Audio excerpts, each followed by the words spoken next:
Hello, I am the one they call economy dog. I love teaching economics and market economics, and business and finance, and everything. I love it as much as I love a good tummy scratch. And let me tell you, I love a good tummy scratch.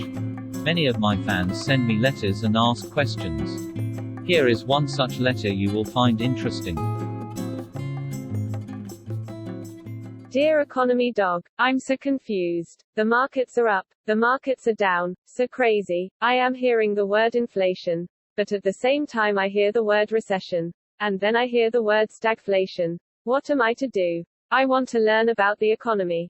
I want to be genius smart like you. Where do I begin? Help me, Economy Dog. Sincerely, your fondest fan.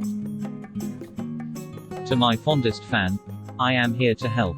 Where do we begin, you ask? This is easy. Have you ever heard of a thing called counter-cyclical economic policy? Next time you are at a cocktail party, or even at the supermarket, mention these words, counter-cyclical economic policy, and you will sound like a genius. Just like Economy Dog.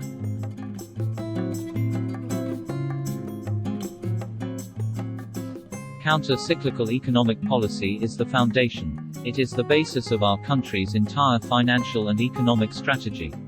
So clearly it warrants the honor, if not necessity, of being our starting point. And what it means is that our government and the Federal Reserve manage our economy by observing economic conditions and acting opposite, by acting counter to whatever those economic conditions may be. If the economy is slowing or already in a downturn, monetary and fiscal policy will act to reverse conditions as such to improve the economy. And crazy as it may sound, if the economy is doing well or even in a great overall upswing, monetary and fiscal policy will act to reverse conditions as such to slow the economy. Have you ever seen a wavy line that looks like numerous bell curves one after the other, or a sound wave? In economic terms, that same wavy line graph is utilized to visualize economic cycles. The idea of counter-cyclical economic policy is to keep those economic cycles smooth and controlled. There will be economic upturns, and there will be economic downturns. But they are to be reasonable and not extreme.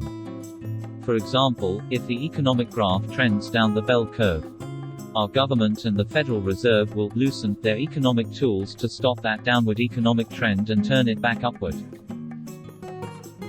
Similarly, when the economic graph moves up, and at some point higher on that bell curve, there are indications the economy is performing too well too quickly, then our government and the Federal Reserve will tighten their economic tools in order to slow economic conditions. And in so doing, not allow the economy or inflation to escalate to what can be called overheating. The goal, in fact, is to not allow extreme economic spikes, one way or the other, that have been so prevalent throughout much of economic history. At one end, the goal is no overheated economies nor out of control inflation. At the other end, no depressions, lots of controlled upswings and soft landings. That is counter-cyclical economic policy.